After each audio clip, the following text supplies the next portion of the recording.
इसके बच्चों का आज के इस वीडियो लेक्चर में हार्दिक स्वागत। आज हम पढ़ने वाले हैं चैप्टर 4 आंकड़ों का संग्रहण या संकलन, कलेक्शन ऑफ डेटा। देखिए, किसी विशेष क्षेत्र से संबंधित ज्ञात संख्यात्मक तथ्य यानी कि न्यूमेरिकल फैक्ट्स या जो समंक होते हैं उन्हें आप डेटा कहते हैं। आप ये भी कह सकते हैं कि संख्यात्मक जो सूचनाएं हैं किसी क्षेत्र से संबंधित, उन्हें डेटा कहा जाता है। उदाहरण के लिए बेरोजगारी के आंकड़े, जनसंख्या के आंकड़े, उत्पादन के आंकड़े, खाद्यान्नों किससे संबंधित आंकड़े कि कितनी फसल हुई हुई कितना फसल बर्बाद हुई, वगैरह वगैरह। आंकड़ों के संग्रह का उद्देश्य क्या है? जन संबंधित समस्या के बारे में सूचना व तथ्य प्रदान करना और उसका स्पष्ट और ठोस समाधान प्राप्त करना। आंकड़ों का संग्रहण किसी विषय विशेष से संबंधित आंकड़ों को एकत्र करना ही आंकड़ों का संग्रहण कहलाता है, यानी कि कलेक्शन ऑफ डेटा। यानी कि सांख्यिकी विश्लेषण एवं अनुसंधान के लिए आंकड़ों का संग्रहण या संकलन प्राथमिक एवं सर्वाधिक महत्वपूर्ण क्रिया है। संकलित समंकों के आधार पर ही सांख्यिकी अनुसंधान की सफलता निर्भर करती है। यानी कि आपका जो इन्वेस्टिगेशन है, स्टेटिस्टिकल इन्वेस्टिगेशन यानी कि सांख्यिकी अनुसंधान, स्टेटिस्टिकल इन्वेस्टिगेशन, ये कितनी सफल होगी, ये इस पर निर्भर करेगा कि जो आपने डेटा या समंक संकलित यानी कि कलेक्ट किए हैं, वो कैसे कलेक्ट किए, वो कितने शुद्ध हैं और कितने उपयोगी हैं, कितने सटीक हैं, है ना। आंकड़ों की शुद्धता, उनकी पर्याप्तता, बहुत कम अगर आंकड़े हैं तो भी काम नहीं चलेगा। कलेक्शन करने की जो विधि है, इन पर विशेष ध्यान देना चाहिए। तो इसमें सबसे महत्वपूर्ण आता है कि वो स्रोत जहाँ से आप आंकड़े इकट्ठा करते हैं। ये दो तरह के होते हैं। प्राथमिक स्रोत, जब आप आंकड़ों का संकलन सीधे तौर पर वहीं से करते हैं जहाँ पर वो आंकड़े उत्पन्न हो रहे हैं, यानी कि उत्पत्ति के स्थान से ही आंकड़ों का सीधा संकलन जब किया जाता है तो कहा जाता है कि आपने प्राथमिक स्रोत से आंकड़ों का संकलन किया है। इसके लिए साक्षात्कार कर सकते हैं संबंधित व्यक्ति का, या सर्वे कर सकते हैं, ठीक है, या कोई भी एक्सपेरिमेंट कर सकते हैं। तो सांख्यिकी विश्लेषण हेतु यह आंकड़े पहली बार जो गणनाकार है, न्यूमरेटर जो है, उसके द्वारा पहली बार ये आंकड़े इकट्ठा किए जाते हैं। तो ये प्राथमिक स्रोत कहलाते हैं। द्वितीयक स्रोत की अगर हम बात करें तो इसके अंतर्गत आंकड़ों का संकलन पहले से ही एकत्रित आंकड़ों से किया जाता है, जिन्हें किसी और ने, और लिखा है, ये और है, किसी और ने एकत्रित और संशोधित किया था। आप उन्हीं आंकड़ों का उपयोग अपने अनुसंधान में जब करते हैं तो ये स्रोत जो हैं ये द्वितीयक स्रोत कहलाएंगे और ये आंकड़े द्वितीयक आंकड़े कहलाएंगे। उदाहरण के लिए जैसे कोई कहीं कोई पब्लिकेशन प्रकाशित हो चुकी है, कोई किताब, उसमें कुछ आंकड़े हैं। कभी कभी ऐसा भी होता है कि सरकारी या अर्ध सरकारी या गैर सरकारी संस्थाएं किसी उद्देश्य विशेष से कुछ आंकड़े इकट्ठा तो करते हैं लेकिन उन्हें प्रकाशित नहीं करते। तो अगर आप वहाँ उनसे संपर्क करते हैं और वो आंकड़े आपको मिल जाएं तो ये अप्रकाशित स्रोत कहलाते हैं। कुछ और भी स्रोत होते हैं जैसे वेबसाइट वगैरह। तो स्रोत के आधार पर आंकड़ों के दो प्रकार हो गए। एक तो प्राथमिक स्रोत के आधार पर प्राथमिक आंकड़े, इन समंकों को अनुसंधानकर्ता प्राथमिक स्रोतों से इकट्ठा करता है और इन समंकों को प्राथमिक आंकड़े इसीलिए कहा जाता है। ये प्राइमरी डेटा हैं, इन्हें आप ओरिजिनल डेटा या मौलिक आंकड़े भी कह सकते हैं। जब बात आती है इसकी परिभाषा की तो वेस्ले की परिभाषा अच्छी है। ये कहते हैं कि जो आंकड़े अनुसंधान की प्रक्रिया के अंतर्गत मौलिक रूप से एकत्रित किए जाते हैं उन्हें प्राथमिक आंकड़े कहा जाना चाहिए। उदाहरण के लिए यदि प्रताप कक्षा 12 के छात्रों की औसत लंबाई ज्ञात करना चाहता है और स्वयं प्रत्येक छात्र से उसकी लंबाई पूछता है और उसे इकट्ठा करके एक कागज़ पर लिख लेता है, तो इसका मतलब यह है कि वह प्राथमिक आंकड़ों का संग्रहण कर रहा है। इसी प्रकार सरकार जनगणना द्वारा जनसंख्या के जो समंक संग्रहित करती है वे प्राथमिक समंक कहलाते हैं, क्योंकि इन समंकों को अनुसंधानकर्ता प्रत्यक्ष रूप से संग्रहित करता है। द्वितीयक आंकड़े वो हैं जो द्वितीयक स्रोतों से इकट्ठा किए जाते हैं। ये समंक मौलिक नहीं होते। इन आंकड़ों के उपयोग से समय और धन दोनों की बचत हो जाती है, क्योंकि अब इसमें आपको ये आंकड़े एक जगह पे कहीं किसी एक रिपोर्ट में, किसी एक बुक में, किसी मैगजीन के रूप में या वेबसाइट के रूप में आपको मिल जाते हैं। तो आपको आना जाना, तमाम लोगों से साक्षात करना, डेटा क्वेश्चनेयर बनाना वगैरह, ये सारे कामों से आपको मुक्ति मिलती है, तो समय बचता है, धन बचता है। ब्लेयर इसको परिभाषित करते हैं, द्वितीयक समंक वे होते हैं जो पहले से अस्तित्व में हैं, जो वर्तमान प्रश्नों के उत्तर में नहीं बल्कि किसी दूसरे उद्देश्य से एकत्रित किए गए थे, मगर उनका उपयोग आप अपने अनुसंधान में कर सकते हैं। तो ब्लेयर की ये परिभाषा अच्छी है, आपको याद करनी है, याद होनी चाहिए। इसके उदाहरण से अगर इसे समझना चाहें तो आप ये देखेंगे कि कक्षा 12 से 10 खिलाड़ियों का चयन क्रिकेट टीम के लिए किया जाना है और इन छात्रों की औसत लंबाई ज्ञात करनी है। तो उसके लिए प्रताप ने जो आंकड़े इकट्ठा किए थे छात्रों की लंबाई के, उन आंकड़ों का उपयोग अगर कर लिया जाए पीटी टीचर के द्वारा या स्पोर्ट्स टीचर के द्वारा, तो ये द्वितीयक आंकड़े कहलाएंगे। तो अगर आप समझना चाहें, सरकार द्वारा संग्रहित जनसंख्या के समंकों का यदि कोई व्यक्ति अनुसंधान के लिए प्रयोग करता है किसी अन्य अनुसंधान के लिए, तो ये अनुसंधानकर्ता के लिए द्वितीयक समंक कहलाएंगे। तो अब अंतर जानते हैं दोनों में क्या है। देखिए, अंतर वही है जो आपने अभी पढ़े हैं, अभी जानने की कोशिश की है। तो अंतरों में अगर आप बात करें तो अंतर में हम देखते हैं, समझते हैं कि क्या क्या अंतर हैं। चलिए देखिए, सबसे पहली बात जो इसमें है वो ये कि मौलिकता। प्राथमिक आंकड़े मौलिक होते हैं, ये मौलिक नहीं होते। प्राथमिक आंकड़े वे हैं जिनका संकलन पहली बार होता है, इनका संकलन उससे पहले हो चुका होता है। इसमें अनुसंधानकर्ता समंकों को स्वयं स्रोत से इकट्ठा करते हैं और द्वितीयक जो आंकड़े होते हैं ये अन्य व्यक्तियों द्वारा या संस्थाओं द्वारा पहले से ही संकलित होते हैं। उद्देश्य की बात करें तो ये आंकड़े अनुसंधान के उद्देश्य के अनुकूल होते हैं। ये अनुकूल नहीं होते, इन्हें अनुकूल बनाया जाता है थ्रू मॉडिफिकेशन। ओके, व्यय और बचत, इसमें धन, समय, परिश्रम, बुद्धि अधिक लगती है और यहाँ धन, परिश्रम, इन सब की बचत की जा सकती है। जांच, इसमें किसी जांच पड़ताल की आवश्यकता नहीं होती, स्वयं जाते हैं आप, आंकड़े स्वयं इकट्ठा करते हैं तो वो आपके लिए रेडी टू यूज़ होते हैं। द्वितीयक समंकों को बिना जांच पड़ताल के प्रयोग में करना खतरनाक हो सकता है, हानिकारक हो सकता है। इसमें प्रयोग में सतर्कता की विशेष आवश्यकता नहीं होती क्योंकि आप शुरुआत से ही सतर्कता का अनुपालन कर रहे हैं, लेकिन द्वितीयक आंकड़ों के प्रयोग में इनके स्रोत, इनके उद्देश्य वगैरह की जानकारी प्राप्त करने में सतर्कता की आवश्यकता पड़ती है। संशोधन, इसमें किसी संशोधन या मॉडिफिकेशन की आवश्यकता नहीं होती है, लेकिन द्वितीयक आंकड़ों में आवश्यकता पड़ती है। नोट एक ये है कि सांख्यिकीविद सेक्राइस्ट नाम था इनका। सांख्यिकीविद का मतलब होता है स्टैटिस्टिशियन, यानी कि वो व्यक्ति जिसे स्टैटिस्टिक्स की पूरी जानकारी है, स्टैटिस्टिशियन। इनका नाम था सेक्राइस्ट। इन्होंने कहा प्राथमिक और द्वितीयक आंकड़ों में अंतर केवल अंश का है। जो आंकड़े एक पक्ष के लिए प्राथमिक हैं वे दूसरे के लिए द्वितीयक हो जाते हैं। प्रताप के लिए वो जो आंकड़े उसने अपने कक्षा के छात्रों की लंबाई या हाइट के इकट्ठा किए थे वो प्राथमिक थे, लेकिन पीटी टीचर के द्वारा जब उन्हीं आंकड़ों का इस्तेमाल किया गया तो वे द्वितीयक हो गए। तो ये बात संभवतः समझ में आ गई होगी सभी बच्चों को। अब हम ये जानना है कि ये जो प्राथमिक आंकड़े होते हैं ना, इनके संकलन की विधियां क्या हैं। उससे पहले चेक पॉइंट है 4.1। यहाँ आप देखिए आंकड़ों को किस दूसरे नाम से जाना जाता है। तो अभी आपने जाना था, क्या था, समंक था। वेबसाइट आंकड़े लेना कौन सा स्रोत है, प्राथमिक या द्वितीयक? क्या इसका कोई जवाब आपके दिमाग में आया? अगर सही जवाब आ गया तो बहुत अच्छा, नहीं तो आपको इसका मतलब है कि थोड़ा और मन लगा के पढ़ना है। वेबसाइट जो है वो द्वितीयक स्रोत है। किस प्रकार के आंकड़ों में जांच पड़ताल की आवश्यकता नहीं पड़ती, बताइए, प्राथमिक में या द्वितीयक में? अभी पढ़ा आपने, प्राथमिक में नहीं पड़ती। चलिए आगे बढ़ते हैं। प्राथमिक आंकड़ों के संकलन की विधियां। सबसे पहली विधि है व्यक्तिगत साक्षात्कार विधि। इस विधि में जिस व्यक्ति से संबंधित आपको सूचना पानी है आप उससे संपर्क करते हैं। इसमें भी दो हिस्से आते हैं। एक आता है व्यक्तिगत अनुसंधान विधि, यानी कि प्रत्यक्ष अनुसंधान विधि भी कह सकते हैं या प्रत्यक्ष विधि कहते हैं इसे। प्रत्यक्ष विधि या व्यक्तिगत अनुसंधान विधि बोला जाता है। तो इस विधि में क्या होता है, इस विधि के अंतर्गत दरअसल अनुसंधानकर्ता सूचना देने वालों से स्वयं संपर्क करता है और अपने निरीक्षण और अनुभव द्वारा आंकड़ों का संकलन करता है। इस विधि का सबसे अधिक सर्वप्रथम प्रयोग किसने किया? Arthur page. आर्थर पेज नाम के ये सांख्यिकी विद थे, बेसिकली ये अर्थशास्त्री थे।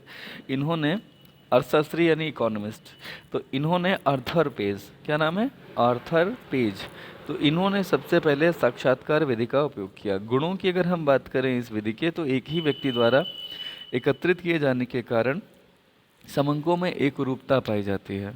इस विधि में आंकड़ों में मौलिकता का गुण होता है। इस विधि में आंकड़ों में परिशुद्धता की मात्रा पाई जाती है, क्योंकि सर्वेक्षक एवं उत्तरदाता के बीच व्यक्तिगत संपर्क होता है, जिससे गलत व्याख्या तथा गलतफहमी से पूरी तरह से बचा जा सकता है। तीसरी जो इसका गुण है, वांछित सूचनाओं के अतिरिक्त अन्य सूचनाओं की प्राप्ति होने से इसमें सूचना का क्षेत्र विस्तृत हो जाता है। यानी कि जो आपको चाहिए इसके अलावा भी ढेर सारी सूचनाएं आपको मिल जाती हैं, जो कभी कभी बाद में बड़ा उपयोगी सिद्ध होती हैं।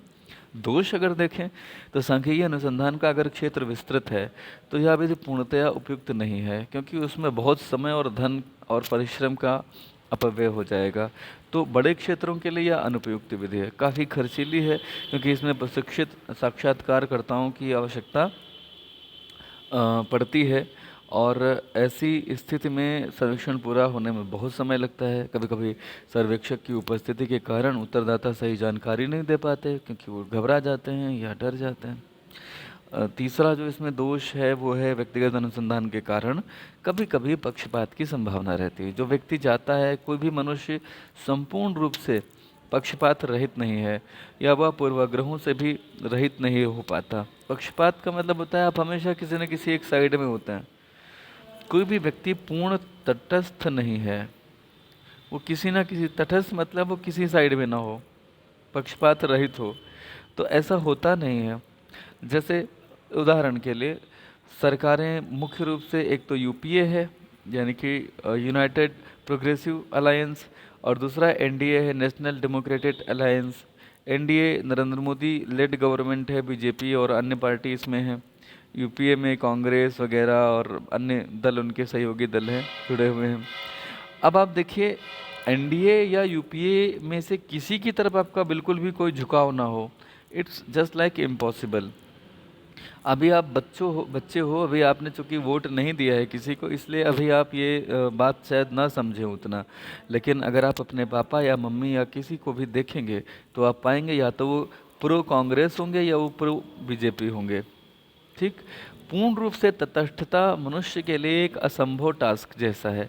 तो जो लोग जाते हैं वो भी मनुष्य ही है ना।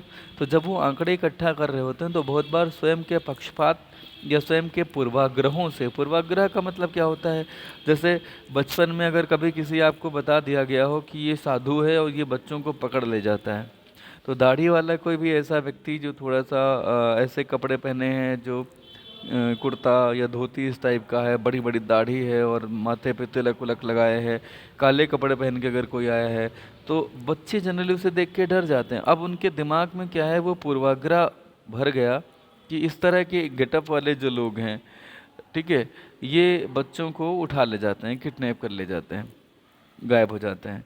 तो वो एक डर है, वो रहता है। इसी तरह के तमाम पूर्वाग्रह हो सकते हैं। जैसे एक पूर्वाग्रह है कि लड़कियों को की मैथ अच्छी नहीं होती, लड़कियां मैथ में अच्छी नहीं होती, ये एक पूर्वाग्रह है। ठीक है, हो सकता है कि परसेंटेज कम ज़्यादा है, ज़्यादा प्रतिशत हो सकता है कि लड़कियां मैथ ना पढ़ना चाहती हूँ। लेकिन शकुंतला देवी का नाम तो सुना होगा ना बच्चों। शकुंतला देवी जो है, उनको जीवित कंप्यूटर कहा जाता था मैथमेटिक्स के मामले में।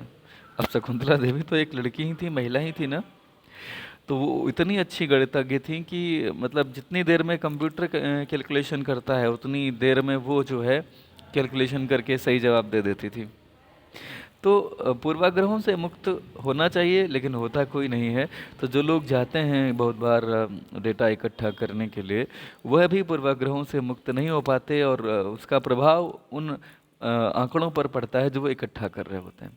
क्षेत्र सीमित होने के कारण इनसे जो प्राप्त निष्कर्ष होते हैं कभी कभी समस्त इकाइयों का प्रतिनिधित्व कर नहीं पाते हैं, और कभी कभी संदेहास्पद यानी कि डाउटफुल निष्कर्ष यानी कि रिजल्ट या परिणाम या कॉन्सिक्वेंसेस आते हैं। तो आपने अभी जाने कुछ गुण और दोष, किसके जाने, आपने जाने जो प्रत्यक्ष व्यक्तिगत अनुसंधान विधि थी उसका। अभी ये हम जानने की कोशिश करेंगे कि यह विधि किस प्रकार के अनुसंधान में अच्छी होगी, किसके लिए ये उपयुक्त है। तो ये जो सबसे ज़्यादा उपयुक्त है वह है जब किसी समस्या के संबंध में आपको गहन अध्ययन करना हो। गहन मतलब गहराई से, डिटेल्ड स्टडी करनी हो। दूसरा, जब अनुसंधान का क्षेत्र छोटा हो या सीमित हो, जैसे सरकार जो है उसे जनसंख्या का गहन अध्ययन करना है, तो भले क्षेत्र विस्तृत है, इतना बड़ा देश है, फिर भी सरकार प्राथमिक आंकड़े ही इकट्ठा करती है। तो यहाँ पर क्षेत्र सीमित या विस्तृत मायने नहीं रखता अगर आपको गहन अध्ययन करना है। लेकिन सामान्य अध्ययन अगर करना है तो अगर छोटा क्षेत्र है तो उसके लिए यह विधि उपयुक्त होगी। जब परिशुद्धता यानी कि एक्यूरेसी लेवल जो है वो आपको बहुत ज़्यादा चाहिए, तो आपको यही विधि चाहिए होगी।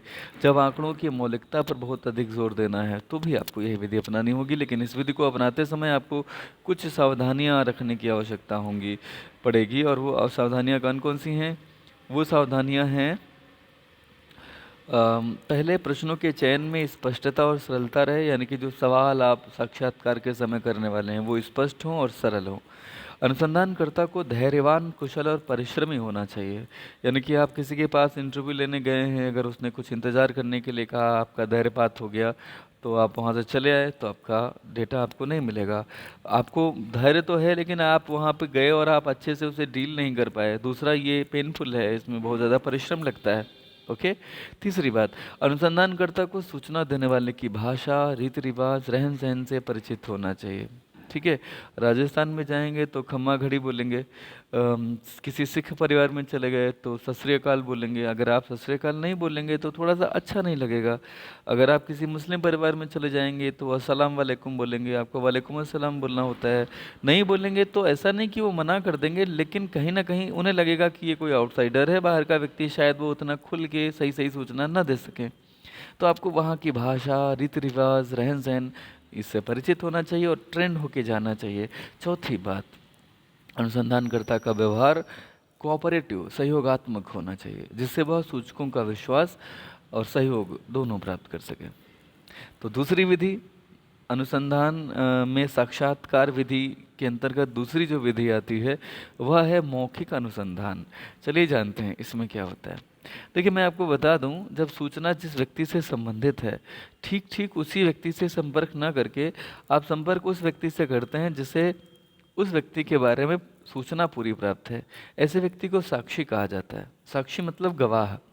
समझ लीजिए, जरा पढ़ लेते हैं। जब अनुसंधान का क्षेत्र विस्तृत हो और जानकारी इस प्रकार की हो कि संबंधित व्यक्ति उसके बारे में सही जवाब ना दे, ऐसा शंका है, ऐसी आशंका है, तो ऐसी स्थिति में इस विधि का प्रयोग करते हैं। करते क्या है, प्रश्न संबंधित व्यक्ति से न पूछकर अन्य व्यक्ति से पूछते हैं। अन्य व्यक्ति कौन होगा? जिसे उसके बारे में जानकारी हो। किसके बारे में? संबंधित व्यक्ति के बारे में जानकारी हो, ऐसे अन्य व्यक्ति से पूछेंगे। जैसे आपके बारे में जानकारी आपकी मम्मी या आपके पापा से प्राप्त की जाए और आप अपने बारे में वो जानकारी देने की इच्छा ना रखते हो। जैसे आप कितने घंटे टीवी देखते हैं, कौन कौन से सीरियल देखते हैं, अगर ये पूछा जाए आपसे तो आप कहेंगे सर हम तो बिल्कुल भी नहीं देखते हैं, कुछ न्यूज़ वगैरह देख लेते हैं आधे आधे घंटा समथिंग। लेकिन रियल बात तब पता चलेगी जब आपके मम्मी या आपके पापा उनसे सूचना प्राप्त की जाए। तो सूचनाओं के नेचर पर निर्भर करता है कि आप अप्रत्यक्ष मौखिक अनुसंधान या मौखिक अनुसंधान विधि का पालन करेंगे या प्रत्यक्ष व्यक्तिगत अनुसंधान विधि। तो चलिए, हमने इतना जान लिया कि हमें किसी अन्य व्यक्ति से सूचना प्राप्त करनी है किसी दूसरे व्यक्ति के बारे में। वह व्यक्ति क्या कहलाएगा? साक्षी। साक्षी का मतलब होता है गवाह। गुण क्या है? धन, समय, श्रम की बचत होती है, सरल है, अनुसंधानकर्ता को ज़्यादा परेशानी का सामना करना नहीं पड़ता, विधि सरल है। इस विधि में अनुसंधान में विशेषज्ञों की राय और सुझाव भी मिल जाते हैं। माता पिता विशेषज्ञ के रूप में है। ओके। इस प्रत्येक व्यक्तिगत पक्षपात का प्रभाव इस पर नहीं पड़ता है। इस विधि द्वारा विस्तृत क्षेत्र में शीघ्रता से निष्कर्ष भी निकल जाते हैं। दोष क्या है? विभिन्न व्यक्तियों से सूचना प्राप्त करने के कारण आंकड़ों में एकरूपता की कमी हो जाएगी। कभी कभी जो सूचना दाता है वो अज्ञानी है, लेकिन वो ज्ञानी होने का अभिनय कर रहा है और आपको सूचना दे देता है गलत। कभी कभी लापरवाही में गलत सूचना आती है, कभी कभी जानबूझ के पक्षपात करता है वो सूचना देने में। इसके कारण कभी कभी आंकड़े गलत होते हैं। आंकड़ों की व्यापक समझ ना होने के कारण कभी कभी जो साक्षी है वह प्रेषित सूचनाओं के अशुद्ध होने उसके द्वारा प्रेषित सूचनाओं के अशुद्ध होने की संभावना रहती है। साक्षियों के गलत चयन इत्यादि से भी कभी कभी गलत निष्कर्ष निकलते हैं। यानी कि जिस व्यक्ति को आपने चयनित किया साक्षी के तौर पे, उसे पता लगे सूचना ही नहीं थी, उसने यूं ही कोई सूचना दे दी, विस्तृत क्षेत्र, लापरवाही, पक्षपात के कारण सूचनाओं की गोपनीयता पर इस पे बड़ा फर्क पड़ता है। तो ये आपने पढ़ लिए अभी इस विधि के कुछ दोष। इसकी उपयुक्तता कहाँ है? जहाँ प्रत्यक्ष सूचना देने वाले व्यक्ति से संपर्क की संभावना हो, जब अनुसंधान का क्षेत्र बहुत बड़ा हो, कम समय है, कम पैसा खर्च करना है, तो या जब सूचनादाता अज्ञानता या अरुचि के कारण स्वयं सूचना देना नहीं चाहता या उसमें असमर्थ हो, और जब आंकड़ों की प्रकृति जटिल हो, जब अनुसंधान की गोपनीयता आवश्यक हो, तब आप इस विधि को अपनाते हैं। सावधानियां ये रखनी चाहिए कि सूचना प्रेषित करने वालों को तथ्यों की पूरी जानकारी हो, पुष्टि के पश्चात ही साक्षी की बातों पर यकीन करें, किसी भी विषय पर पहुंचने से पहले सभी साक्षियों के मतों को जान लें, और साक्षी इतना सक्षम हो कि वह सही समय पर सही सूचना दे सकता हो। यह भी ध्यान रखें कि सूचना देने वाला या साक्षी पक्षपाती ना हो। तो ये दोनों विधियां थीं जब आप किसी व्यक्ति से मिल करके साक्षात्कार करते थे। पहली विधि क्या थी? पहली विधि थी प्रत्यक्ष व्यक्तिगत अनुसंधान विधि, जो आपने अभी जानी। दूसरी विधि क्या थी? अप्रत्यक्ष मौखिक अनुसंधान विधि। अब हम जानने वाले हैं टेलीफोनिक इंटरव्यू मेथड, यानी कि क्या बोलेंगे, टेलीफोन साक्षात्कार विधि। तो इसके अंतर्गत शोधकर्ता या जांचकर्ता टेलीफोन के माध्यम से सर्वेक्षण करता है या जानकारी प्राप्त करता है। गुण क्या है? अन्य साक्षात्कार की अपेक्षा सस्ता है, इसमें कम समय लगता है, प्रश्नों को स्पष्ट कर सर्वेक्षक यानी कि शोधकर्ता उत्तरदाता की सहायता भी कर सकता है। अगर एक बार सवाल पूछा, उसे नहीं समझ में आया, तो सवाल को थोड़ा सरल शब्दों में पूछने की सुविधा यहाँ रहती है। दोष यह है कि इसमें लोगों तक सर्वेक्षक की पहुँच सीमित हो जाती है, क्योंकि टेलीफोन सभी के पास नहीं होते। दूसरा, संवेदनशील मुद्दों पर उत्तरदाताओं की प्रतिक्रियाओं को आप देख नहीं सकते, सिर्फ सुन सकते हैं। तो वो झूठ बोल रहे हैं या सही, ये जांचना कठिन होता है। इसमें उत्तरदाताओं को प्रभावित करने की संभावनाएं कम हो जाती हैं, मतलब उन्हें कन्विंस करने की संभावनाएं कम होती हैं। उपयुक्तता की बात करें तो टेलीफोन साक्षात्कार उन मामलों में बेहतर है जहां वैयक्तिक साक्षात्कार के समय उत्तरदाता कुछ प्रश्नों के उत्तर देने में संकोच करता है, टेलीफोन पे वो खुल के बोल पाता है। सावधानियां क्या रखनी है? जो प्रश्न पूछे जाने हैं वह सरल हों, स्पष्ट हों, छोटे हों। दूसरा, ये इसलिए कि समय कम लगे साक्षात्कार में। दूसरा है, शोधकर्ता को व्यवहार कुशल होना चाहिए, जिससे उत्तरदाता उत्तर देने में संकोच न करे।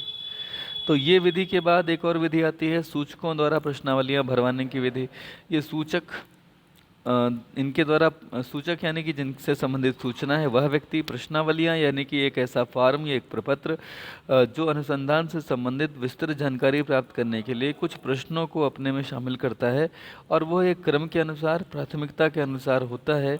वो प्रश्न उनकी सूचना देने के पश्चात वो प्रपत्र आपके पास भेज देते हैं डाक विधि से, और इस तरह से आपको समस्त सूचनाएं मिल जाती हैं। एक रीडिंग करिएगा, मुझे लगता है आप समझ पाएंगे। जो प्रश्नावली बनाई जाती है डाक विधि से जो भेजी जाती है, उसमें निर्माण में ध्यान रखने वाली कौन कौन सी बातें हैं, ये अलग से एक प्रश्न बनता है। तो अगर ये प्रश्न हो कि प्रश्नावली के निर्माण में ध्यान देने योग्य बातें कौन कौन सी हैं, तो उसका जवाब आपको ये देना पड़ेगा कि अनुसंधान की सफलता या असफलता काफ़ी हद तक प्रश्नावली की अच्छाई या बुराई पर निर्भर करती है। एक अच्छी प्रश्नावली बनाने के लिए उच्च कोटि की योग्यता, कुशलता और अनुभव की आवश्यकता पड़ती है। अतः एक ऐसी प्रश्नावली के निर्माण में आपको निम्नलिखित बातों को ध्यान रखना पड़ेगा। पहला क्या है? सबसे पहली जो बात है वह है प्रश्नों की संख्या कम हो, प्रश्न सरल और स्पष्ट हो, प्रश्नों की शैली यानी स्टाइल शिष्ट यानी कॉर्टियस हो, विनम्र हो। प्रश्नों का स्वरूप बंद प्रश्न, बंद प्रश्न मतलब क्लोज क्वेश्चंस। क्लोज क्वेश्चंस वो होते हैं जिनके जवाब केवल हाँ या ना में आते हैं। सरल विकल्प वाले प्रश्न जिसमें आप विकल्प उन्हें दे देते हैं। खुले प्रश्न जिनमें जो एलोबरेटिव होते हैं, जैसे क्या, कहाँ, इस तरह के जो प्रश्न होते हैं ये क्लोज प्रश्न कहलाते हैं। क्यों जैसे प्रश्न होते हैं, why did you do that. तो ऐसे अगर प्रश्न होंगे, इनमें वो कितना भी एलोबरेट कर सकता है, इन्हें ओपन क्वेश्चंस कहा जाता है। विशिष्ट सूचना देने वाले भी कुछ सवाल हो सकते हैं, तो ये ऐसे सवाल इसमें रख सकते हैं। सूचक प्रश्नों से बचना चाहिए। आप जब स्वयं सूचना दे रहे हैं तो उनसे आपको बचना चाहिए। क्रॉस जांच हो जाए ऐसी कुछ कोशिश कीजिए। जो आपके एक प्रश्न के जवाब में जो बात आई थी, जब दूसरा प्रश्न करें तो उसका जवाब पहले की पुष्टि करता हो। प्रश्नावली का पूर्ण परीक्षण और संशोधन होना चाहिए। आप पहले उसका परीक्षण कर लें स्वयं प्रश्नावली तैयार करने के बाद, अगर कोई ज़रूरत है तो संशोधन करें। निर्देश व टिप्पणी की आवश्यकता अगर पड़े तो वो भी करनी चाहिए। व्याख्या और अनुरोध पत्र अवश्य साथ में लगाना चाहिए, यानी कि जो प्रश्न है उनकी व्याख्या भी करें और साथ ही साथ निवेदन का एक पत्र हो कि कृपया इनके उत्तर भेजें, क्यों देना उनके लिए भी आवश्यक है ये भी बताएं। गुण क्या है इस विधि के? इस विधि के गुण ये हैं कि व्यक्तिगत भ्रमण यानी आने जाने की अपेक्षा डाक पर कम खर्चा होता है, तो ये सस्ती या मितव्ययी प्रणाली है। इस विधि द्वारा शोधकर्ता काफ़ी दूर दराज के क्षेत्रों तक पहुंच पाते हैं और इस तरह से विस्तृत क्षेत्र के लिए यह उपयुक्त है। इसमें सूचना स्वयं सूचकों द्वारा दी जाती है, इसलिए आंकड़ों में मौलिकता होती है। इस विधि में समय की बचत होती है और सूचना जो है ना, वो अनुसंधानकर्ता के पक्षपात से भी मुक्त हो जाती है, क्योंकि इसमें सूचना स्वयं सूचक देता है। दोष क्या है? प्रश्नावली की अपेक्षाकृत कठिन होने पर अशुद्ध उत्तर आते हैं, इसकी संभावना है। अधिकतर सूचक अरुचि के कारण प्रश्नावलियां भेजते ही नहीं हैं, या अगर भेजते भी हैं तो वो पूरा उसे फिलअप नहीं करते, अधूरी सूचनाएं देते हैं। कुछ और दोषों में कभी कभी यह भ्रम रहता है कि उनके द्वारा भेजी गई सूचना का दुरुपयोग न हो जाए, इसलिए भी सूचक नहीं भेजते। यह विधि लोचदार नहीं होती क्योंकि प्रश्नावली में जो लिखा हुआ है उसमें परिवर्तन संभव नहीं है। ठीक है, तो बहुत बार उत्तरों की सत्यता का पता लगाना कठिन होता है। यह विधि केवल शिक्षित वर्ग तक ही सीमित है, अशिक्षित व्यक्ति इसमें पार्टिसिपेट नहीं कर सकते। डाक विभाग द्वारा प्रश्नावली के खो जाने की भी संभावना रहती है। यह विधि किसके लिए उपयुक्त है फिर? देखिए, इस विधि का प्रयोग अनुसंधान में किया जा सकता है जहाँ क्षेत्र विस्तृत हो, जब सूचना देने वालों की संख्या अधिक हो और वो सुदूर क्षेत्र में, यानी बहुत ज़्यादा इंटीरियर इलाके में रहते हैं, बहुत अंदर रहते हैं, मेन सड़क से काफ़ी दूर, 25, 30, 50 किलोमीटर दूर। जब सूचना देने वाले व्यक्ति शिक्षित हों, जिसमें कि प्रश्नोत्तर में समस्या ना हो, तो भी आप ये विधि उपयोग में ला सकते हैं। जब प्रश्नावली भरवाना कानूनन अनिवार्य हो, जैसे बैंक, कंपनियां वगैरह। ठीक है, जब सूचना देने वाले समाज के प्रति अपने कर्तव्यों को भलीभांति समझते हों, यानी कि कर्तव्यनिष्ठ हों, तभी आप उनसे ये उम्मीद कर पाएंगे कि वो इतना पेन लेंगे। फिर भी सावधानी क्या क्या रखनी चाहिए? देखिए, सावधानी में आपको सबसे पहले ये देखना है कि प्रश्नावली की भाषा सरल और सहज हो, प्रश्नावली सूचकों की भावनाओं को ठेस न पहुंचाती हो ना हो। ठीक है, प्रश्नावली की प्रकृति ऐसी हो जिससे उसमें रुचि उत्पन्न हो सके और सूचना शीघ्र प्राप्त करने की व्यवस्था हो। प्रश्नों की प्रकृति स्पष्ट और उचित भागों में बटी हुई होनी चाहिए। एक और आता है कि आप डाक द्वारा ये प्रश्नावली ना भेज के कुछ अनुसूचियाँ तैयार कराते हैं, शेड्यूल्स तैयार कराते हैं और कुछ लोगों को भेजते हैं जिन्हें प्रगणक यानी एन्यूमरेटर कहा जाता है। ये वहाँ जाते हैं। गणक यानी होता है न्यूमरेटर और प्रगणक यानी एन्यूमरेटर इन्हें बोलते हैं। ई एक्स्ट्रा लगा दिया जाता है। तो ऐसे में जो शेड्यूल है वो क्या है पहले हम जान लें। तो अनुसूची क्या होती है? जिसमें कुछ कालम होते हैं, जैसे आपका नाम, आपके पिता का नाम, आपकी एज, आपका जेंडर, आपका एजुकेशन, आपका इंटरेस्ट, आपकी हॉबीज़ वगैरह वगैरह। ये कालम है, ये सवाल नहीं है, ध्यान रखिएगा। तो प्रश्नावली और अनुसूची में अंतर क्या है? प्रश्नावली में प्रश्न होते हैं, अनुसूची में कॉलम्स होते हैं, वहाँ पे आपको सूचनाएं भरनी होती हैं। ओके, तो आपने इसे जाना। थोड़ा सा हम और बात करते हैं कि प्रगणकों के द्वारा ये एक कुछ प्रिंटेड फॉर्म लेके जाते हैं घर घर और वहाँ पर उनसे पूछताछ करते हैं। उनके द्वारा बताए गए सूचना के आधार पे ही उनके समक्ष ही बैठ के मतलब खड़े होकर के भी कर सकते हैं, बट मतलब उनके सामने ही वो उपस्थित होकर के उनके समक्ष जो है वो सूचनाएं भरते हैं। गुण क्या है? इसमें अनुसंधान कार्य योग्य, प्रशिक्षित और अनुभवी गणकों के द्वारा किया जाता है, जिससे शुद्धता की पर्याप्त संभावना रहती है। इस विधि द्वारा गणक लगभग सभी प्रश्नों के उत्तर प्राप्त कर लेते हैं, जिससे अधिकाधिक सूचना मिल जाती है।